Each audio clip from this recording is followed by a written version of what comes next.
You're walking in the woods. There's no one around and your phone is dead. Out of the corner of your eye, you spot him.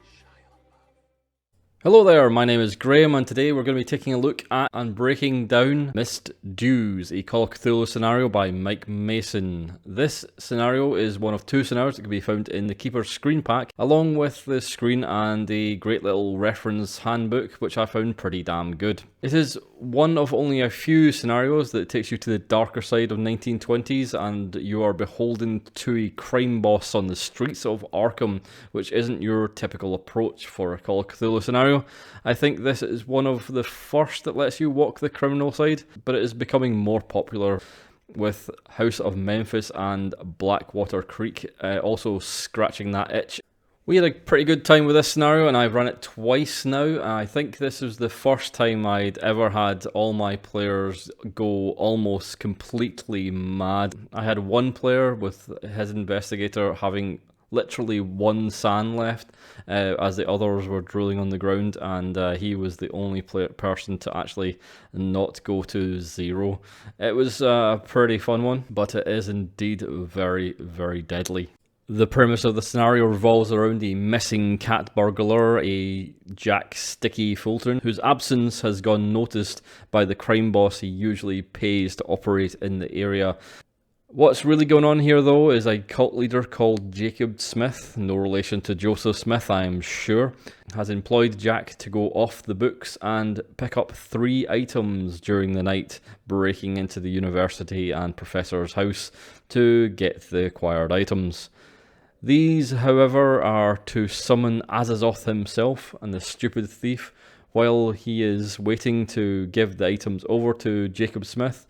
Reads the words aloud while playing with the ancient dagger and gets himself a front row seat to the summoning of the Demon Sultan's court as he becomes a conduit into the real world. Depending on how deep you go into the lore of Arkham, the more you will get out of this, and I feel the scenario would have benefited being part of a setting pack for Arkham itself, as it goes into a lot of depth of the university and you're walking around the streets and discovering locations. The more people know about Arkham and the small nuances that are associated with it, the better the scenario gets. You can play it fairly straight and without any of that content added. It will be a paler shade of colour for it, unfortunately.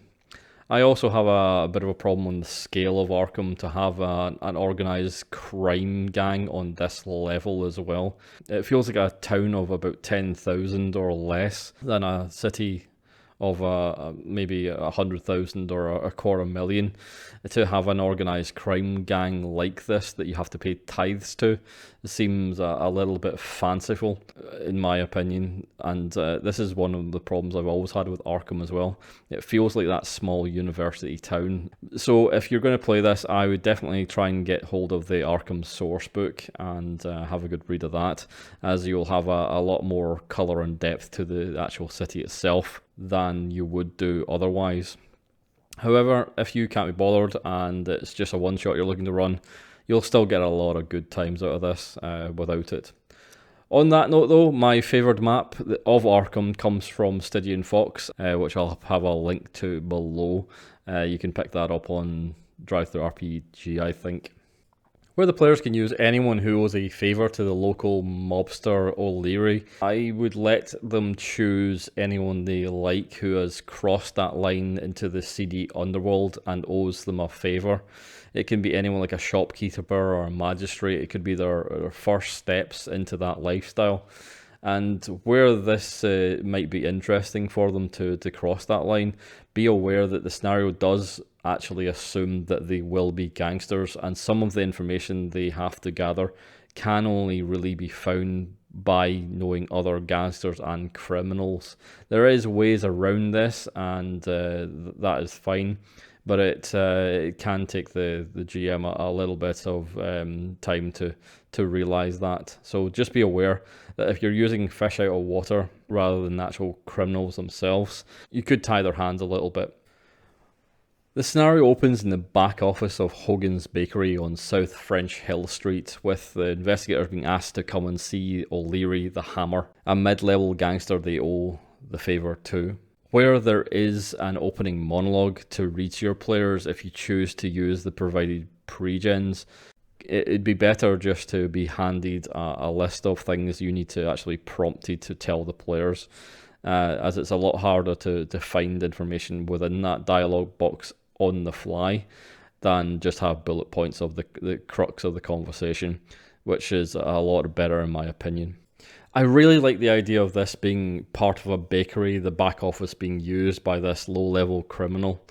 And Hogan, the guy who owns the bakery, played a large part in my opening, using him as an NPC to sort of bounce ideas off as the players wait for their turn with O'Leary, making sure that he is intimidating them into buying unwanted baked goods as they watch the previous person come out of the sort of dim, small tunnel that leads back to the office with a broken hand sobbing as Nails leads them to the front door, and then it is their turn, going into the office with handfuls of like bread and buns and baked sort of cakes and things like this to be shouted at by O'Leary.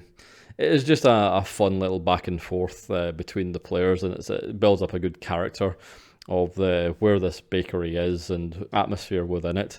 It also gives the players a criminal to talk to straight away that's not O'Leary, because O'Leary will shut you down quite hard, where Hogan can be jovial but threatening like a large bulky man, sort of like just happy to making these buns and cakes, but has that sinister undertone that he actually is part of the criminal gang. This also opens up the investigation straight away rather than leaving the players floundering a little as they leave O'Leary's office, as they are given zero information by O'Leary about where to start with finding Jack. Here, Hogan can actually give them most of that information through banter and basically negotiation for baked goods. This will also lead to maybe finding the church if you wish as well, since the church is actually on the same road as the bakery or close to it, and you can have Hogan being one of the congregation along with Jack as well, which is why he knows Jack quite well. With that, this will replace them actually going around and looking for criminals on the streets to ask and shake down for information if they're not criminals themselves. Or you can leave them to that and let them just go into the wind and find their own way in the town. O'Leary himself should be played as a hard ass. He is the Hammer after all, and should be one scary guy. He should not mess around and he should not mince his words. He should just be a tirade of anger at the investigators that Sticky would be so bold as to not pay this dues. Make sure they come out of there with 3 things that they need to know. They need to know the items that were stolen. They also need to know who set them up to actually do the jobs, who was the actual person paying Jack, and get the dues off of Jack as well. I would also add that O'Leary should probably be looking for something else as well, as he is the Hammer after all, and I literally asked my players to get Jack's balls for him and hand them to him. You could do that, or you could ask for an ear, or simply opt to smashing a knee with a hammer. For example, a calling card of O'Leary. This is a darker idea, and I get that some groups might not like that, but I feel the mob needs to be more menacing, as O'Leary does set that tone, and then it really isn't brought up again, and it kind of simmers back. The church is only there to basically placate people who might actually go down the idea that he is part of the Irish mob, but it is actually a very good way of getting them stuck in and actually finding a little bit of information, as the good father could be complaining about a new church in the area stealing his flock away and looking for donations, fleecing the investigators yet again for some cash. As they sort of part ways, he could give that name the Temple of Hope, so they can have something to investigate further. The speakeasies in the area are the easiest places for the information to be gathered from the criminal elements, with the investigators knowing that Jack would probably go to one of these haunts. I think having two of them is a bit much, since the information in both are quite similar, and Northside being the sort of upper class one, if they were criminals and they were from the area, they would know that Jack would probably not be known there that well, as he is quite a low level criminal. But the Sycamores is a different story, and was one that I quite liked as well, being part of a flower shop. There was a lot of good sort of RPing you can do there. I had a very dense criminal trying to do flower arranging in the front and trying to make it look like it was actually a proper flower shop, though it was quite obvious that he was just a dense, thick thug. Which is a nice way of sort of setting that speakeasy up. It's got a lot of mileage to it. Knowing that Jack stole from the university and his friend Greasy can be found here as well, the core of the investigation of the scenario will be in this location, as the players might make a beeline straight for it as well. It is here where your own knowledge and resources of Arkham and University will pay off in dividends, as you can flesh it out to the nth degree. You don't really need to do this, but it will make a difference as they head into the campus. If they find Jack's friend Greasy Spoon too soon, this is going to be a very short game indeed, as he will lead them straight to the apartment where Jack is acting as a conduit for Azazoth. So I would keep him off the table until you move into the third act and you really want them to go to the house. So let him be absent until they have a route around the university, and when they're about to leave or moving to leave, going through the campus, you can introduce him then instead. There are two robberies that took place in the campus that take the scroll and the dagger at the university's library and museum respectively. And another third item which was taken from the professor's house, which is not on campus, but will be found out about here, I suppose, as well. Both the locations on the campus give out the same information as the reading the newspaper handouts do as well. And I feel like they pretty much just give the players all the information they need, really, instead of actually going through the campus, which is actually a great scene and can be incredibly entertaining for thugs and gangsters to be out of sorts and trying to find their way in the world of this sort of university, and really standing out like a sore thumb. I would, however, spice it up just a little bit, and where Greasy is really the only thing of interest here, as they look for the objects, I would also introduce a security guard that is suspicious of them, as well as a student who is actually part of the Temple of Hope as well, who will bother them 24/7 for them to join their cult. I feel he should be really annoying, and so should the security guard, and you could even make up a flyer which would outline Jacob Smith as the leader of the Temple of Hope, and give the time for their next prayer group, which will be happening at the temple later that day. I would not give them the newspaper handouts at all in their current form, as they do give up too much information. I would rewrite that handout and give them the broad strokes that there was a trio of break-ins in the university and at a professor's home. The objects taken were not disclosed, and from that Leary can deduce that Jack has indeed stolen from them. If you give them too much details here, they're not going to go and discover anything in the university at all, really, other than just go looking for Greasy, which will end the game very fast indeed.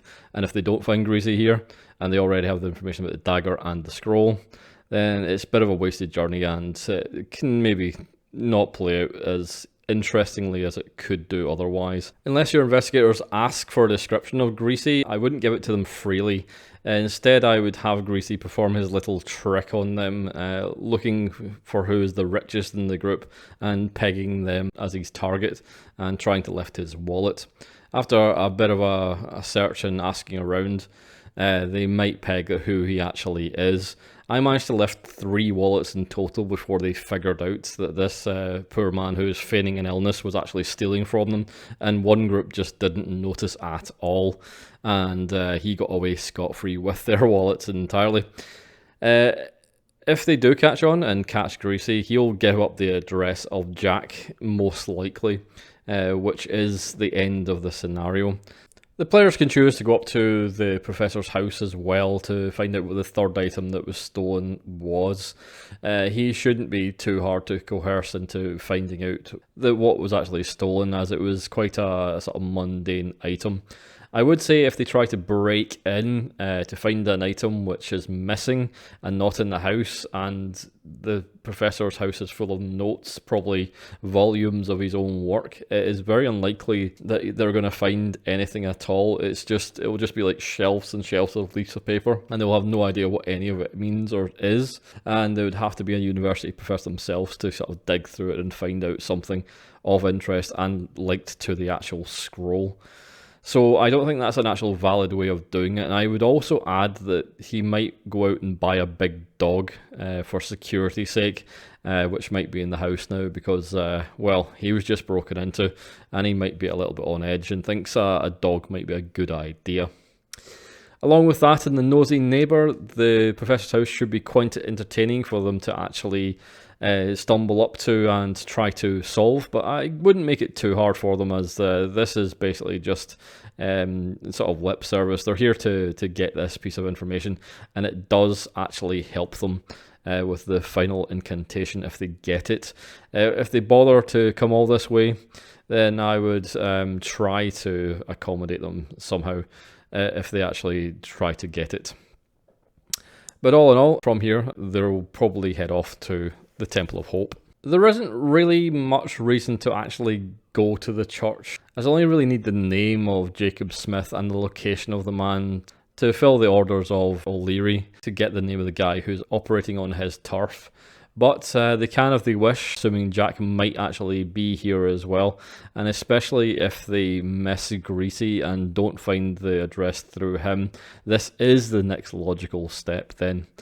The temple members should be polite, well-mannered, and less pushed, and the investigators should be invited to join the church every single opportunity.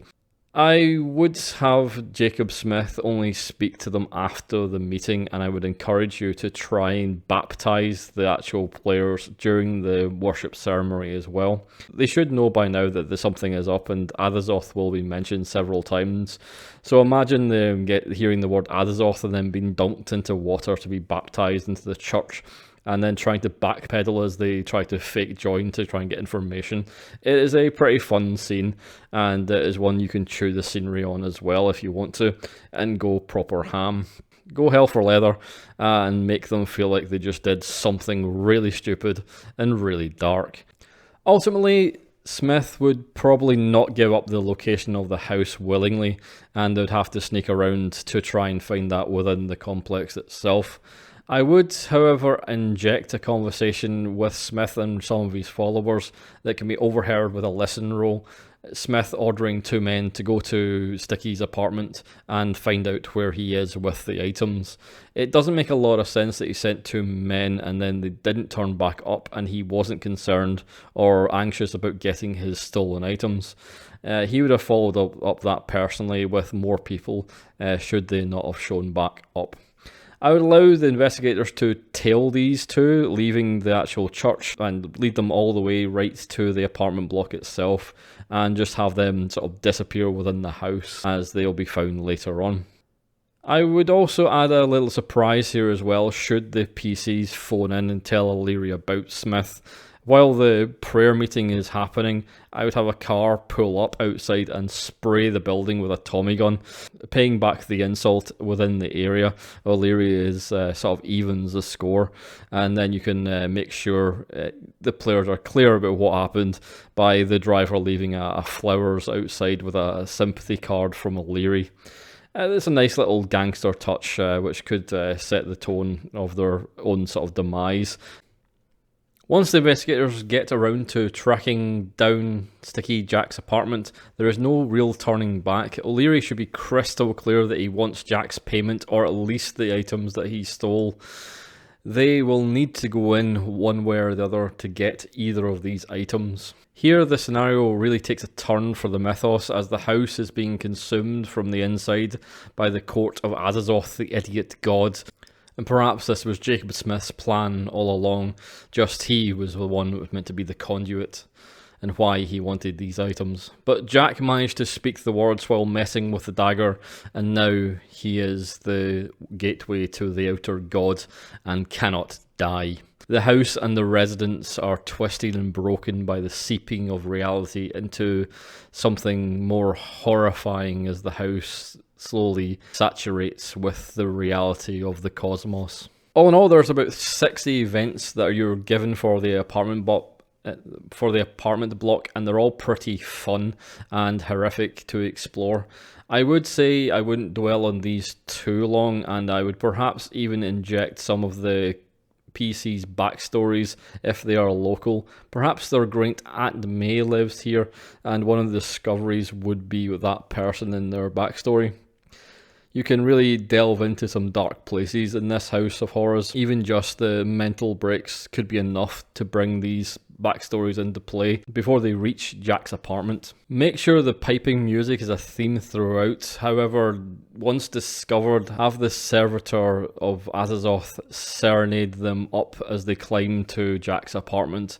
It cannot be killed, but I would allow them to think they have taken it down, just for it to get back up and start playing its wailful music once more, just always behind the last corner they turned, following them very resolutely right up to the top. This will herd them upstairs to the apartment, as they clearly can't kill this thing, and they'll have to keep moving up, finally finding the apartment, and they can hear it slowly coming up the stairs. This puts a bit more tension into the apartment place, as they know this thing is going to get here eventually, and they've ran out of options. In the apartment, they will find the fates of Smith's men. If you sent 2 more down here, adds 2 more bodies to the pile, and Jack himself behind one of the 2 doors they must open. The flat is a hellscape of horrors, where they have to choose between these 2 doors, and only a listen roll stands between them, determining whether Jack is behind door 1 or door 2. They're going to have to make that choice. The wrong choice will see them opening the door, looking into the madness of Azazoth's cork for a whopping 1d100 sand damage. This wiped one of my parties out completely, and it was fucking glorious. This is one of the best endings I've ever had for any scenario, and it was shocking for the players. They did not really understand that this could happen. It was the first time they ever rolled a D100 in anger.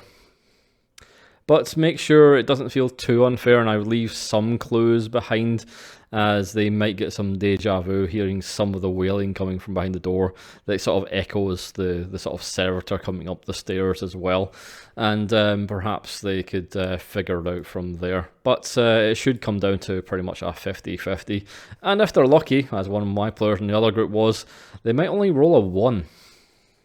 On finding Jack, they will need to figure out what is going on, which is all a bit easy in my opinion with the 4th handout, that one they get from the professor, but they might not even go up to get it, so here diligence pays off and gives them that more intellectual sort of answer to the scenario, should they wish to go down that route, which is a really nice touch. And if they don't do that, they can always still read the Greek one, which is here in the apartment.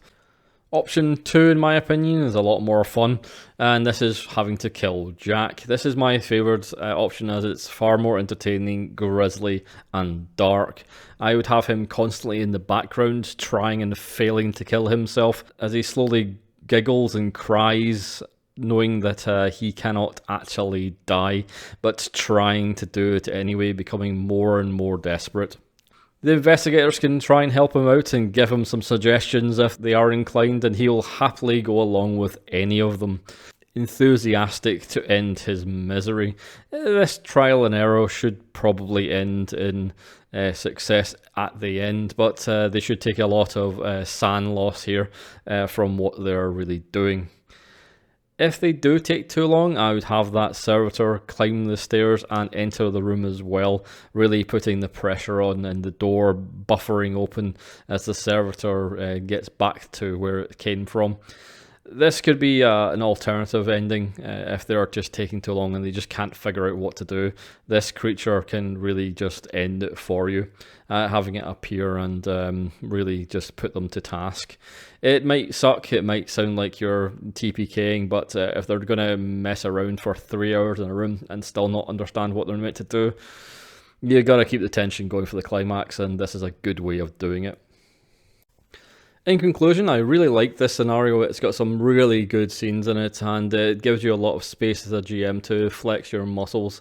All my suggestions in this scenario were basically just what I put in place on top of its framework, and feel free to come up with your own ideas, as it's quite a flexible one and it can go a lot of different ways, being quite sandboxy. You can indeed just cut it straight down to the bare bones as well, and go straight from O'Leary's office to the campus, straight to Jack's flat as well, and it will probably run at about 3 to 4 hours then as well. If you're going to include everything, you're probably going to take 2 sessions, and I would say this would probably be a 6 hour, 7 hour sort of game you want to play here, so I would plan for 2 sessions. But it's ultimately down to you how you want to handle it, really, and you can either make the investigator's life easier, or you can make their investigation a lot harder, depending on how you deal with Greasy, really. And with that, thanks for listening, and I'll see you again next time. His head topples to the floor, expressionless. You fall to your knees and catch your breath. You're finally safe.